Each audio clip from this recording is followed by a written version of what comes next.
Good morning and welcome to Rising. Thanks for tuning in after the Thanksgiving holiday. Hope it was a good one. We have to skip the idle chatter, though, because we've got some big news to get to today. I'm joined by Stephen Alacara. Thank you for being here. Thank you for having me. Hope you had a happy Thanksgiving. Wish we could talk about that, but we got to go straight to the news. What's on your radar?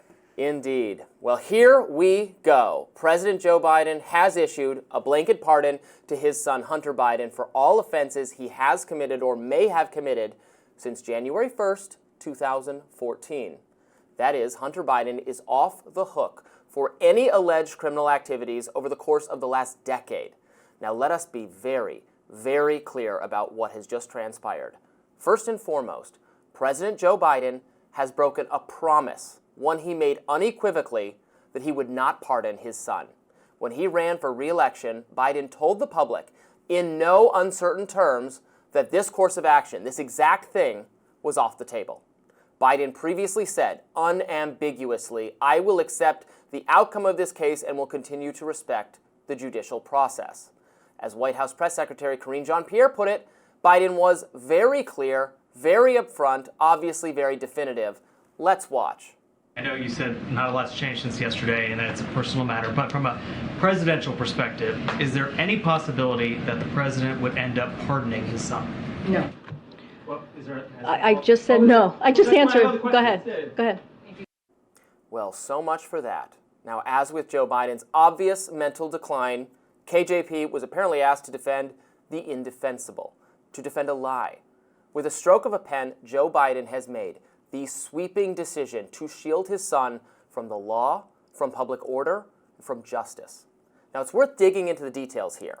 The blanket pardon covers the legal jeopardy Hunter Biden already finds himself in, as well as potential corruption issues for which he has not yet been charged or even fully investigated. Earlier this year, a Delaware jury convicted Hunter Biden of 3 felony counts of improperly purchasing a firearm while addicted to drugs. Now, he could have faced up to 25 years in prison for that, but was expected to serve just 16 months or less, maybe no jail time. Now, the honest truth, you're going to get it from me, the honest truth is that the prosecution of Hunter Biden for lying on a firearms possession form was always a sideshow. I support the Second Amendment. I support decriminalizing drugs. Drug addiction should be a medical issue, not a crime. Showing Hunter Biden leniency in that case would not have been altogether improper. But Hunter Biden was also convicted of tax fraud, and on that issue, he is not a sympathetic figure. Wealthy, well-connected political figures should not be protected from the IRS to a greater degree than ordinary people. Cheat on your taxes, and the federal government descends upon you to make your life a living hell. It is not wrong to show the scions of important politicians even more scrutiny than average citizens. Okay, but the biggest issue, much bigger than tax fraud or improperly filling out a gun form, is the one for which Hunter Biden was never charged: influence peddling. For years, during Biden's vice presidency and afterward, Hunter sold his access to his father, and he sold it to foreign interests in China and Europe. So much of what the mainstream media assured the people about Hunter Biden's foreign dealings turned out to be a lie. In fact, Hunter Biden arranged for Dad to call into business dinners to meet with business associates.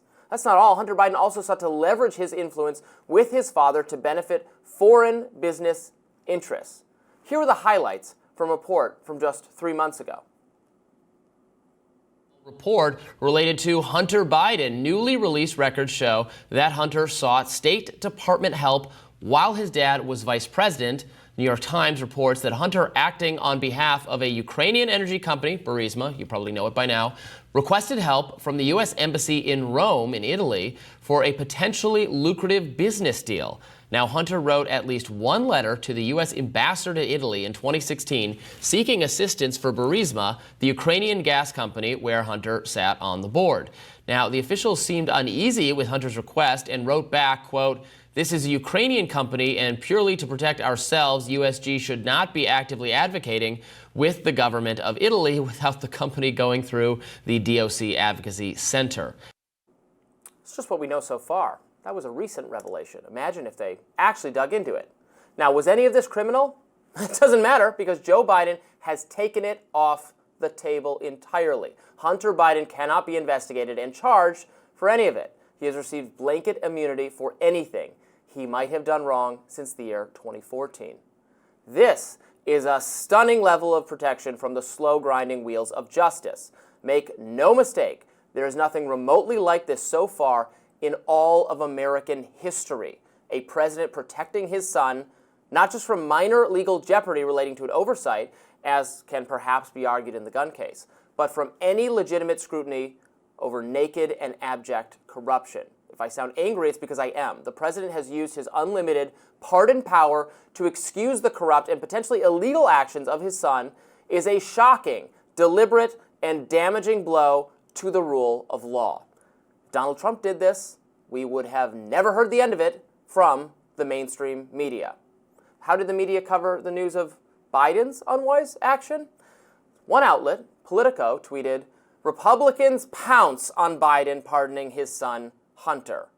Republicans pounce, really. As if that's the real scandal. Not that Biden did this, but that his political opponents dared to point it out. This tweet formulation, of course, follows a well-worn formula that any time a Democrat does something wrong, that wrongful action is not the story. The Republican counter-reaction, or according to the media, overreaction, that's the story. Enough of this. Biden broke a campaign promise, betrayed his legacy, betrayed the principles of law and order and justice for all, for the lowly and the mighty alike, and he did it all while every mainstream media institution in the country insisted that Donald Trump was a unique and unparalleled threat to American democracy. Well, the president has just issued perhaps the most disreputable pardon in this country's history. That president is not Donald Trump. That president is Joe Biden. All great points, Robby. This is bad. It's bad precedent. It's bad politics. And the only person who had been talking about potentially pardoning Hunter Biden was Donald Trump. What's interesting here is that Biden is essentially adopting the Trump point of view that the justice system is politicized and that it's weaponized. And now look, do I think that people deserve a second chance and redemption is important? Yes. Do I think that the justice system potentially is weaponized, as both Trump and Biden have talked about? Very possible. But the problem here is that this pardon is being selectively used on the president's son after Biden said over and over again that he wouldn't do it. And if you think about one of the core premises of why Biden was elected in the first place, it was to move us back to normalcy.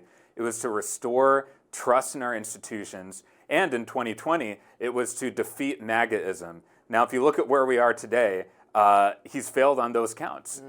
Trust in institutions remain at an all-time low. And I think decisions like this only feed the cynicism and strengthen Trump. And I think for the Democrats who are going to follow Biden, the future Democratic leaders, they're going to have to dig out of a pretty steep hole. For Biden to point out that the system can be politicized and weaponized against people like Joe Biden is a fine and valid thing to say. I've been saying that not just on Trump's behalf, but on behalf of other political figures for a long time. And I want to be really clear here that I understand the argument that the gun issue was over-interpreting a statute that I myself am not sure passes constitutional muster, because I support and agree with gun rights, and that was being blown out of proportion. And if that was it, I'm not sure I would give this a second glance.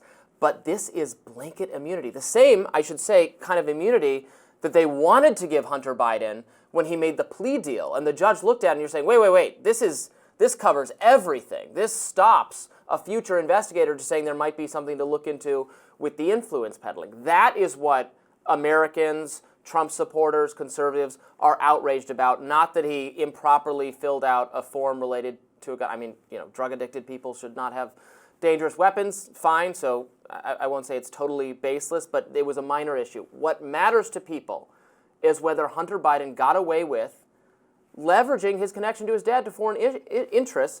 Trump was impeached over Ukraine-related Biden diplomacy that maybe Hunter was benefiting from. We don't properly know. I mean, there's nothing to charge him with yet. But to take that off the table, that's what Joe Biden just did, and that's what's so scandalous. And I'm glad you're pointing to this issue, because there's a reason why this blanket pardon goes back to 2014. one of the reasons it's likely that's when he joined the Burisma board. Yes. And I truly think that, yes, we're talking about the tax issues, we're talking about the gun issue, which I agree with you is probably overblown in context, but this influence peddling is part of the issue that's eroding and just eating away at the trust of our government right now. Part of the takeaway from this past election is that I think voters generally feel like the elites have gotten too powerful and that they've gotten away with too much. And then you see a pardon like this, it just further reinforces that narrative. And now it's very possible we may never know what Hunter Biden was doing specifically about influence peddling, except for what he's already said publicly, which is he would not have gotten some of those positions, some of those very lucrative board seats if his last name was not Biden. I think it's clear the politics of this are very bad for Joe Biden and the Democrats. It seems, very hypocritical. It's being done. There's no Biden's party has lost his reelection. Democrats are going to be out of power. There is not an immediate political cost to pay. They've already lost. The battle is over. They lost. So the thinking must be, might as well do this now. Last chance to do so before he leaves office, and it's not going to. There's no immediate political cost to pay because they've already paid the political cost of their bad decisions. Nevertheless, I think just tactically, strategically, it is wise for Democrats, up and down media figures to just condemn this as opportunistic and hypocritical.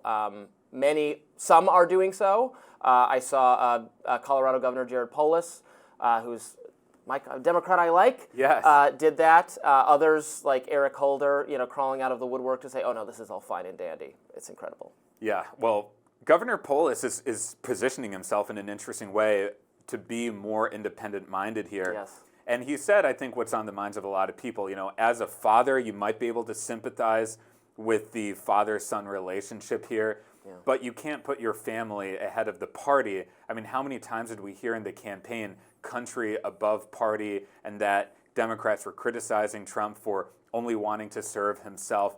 This is obviously a pretty self-serving decision. And 2 points on the timing, as you were referencing. One is that Hunter Biden's sentencing hearing was going to happen this Wednesday for one of the cases. And the second is Biden could not have done this pardon during the campaign. That would have created even more problems for them. And I do think that the result of this election plays a role too. I think that Biden does not want to play any games or take any risks with a Trump Justice Department in the future. So hypocrisy just all around here. And some people will be wondering if it's just about protecting Hunter. Is it actually about protecting himself as well? We've got lots more to talk about on Rising today. We're not done talking about the Hunter Biden pardon. In fact, we have Michael LaRosa, former press secretary to Jill Biden, going to be on the show to discuss, and we'll look at reactions from across the political spectrum coming up in a bit.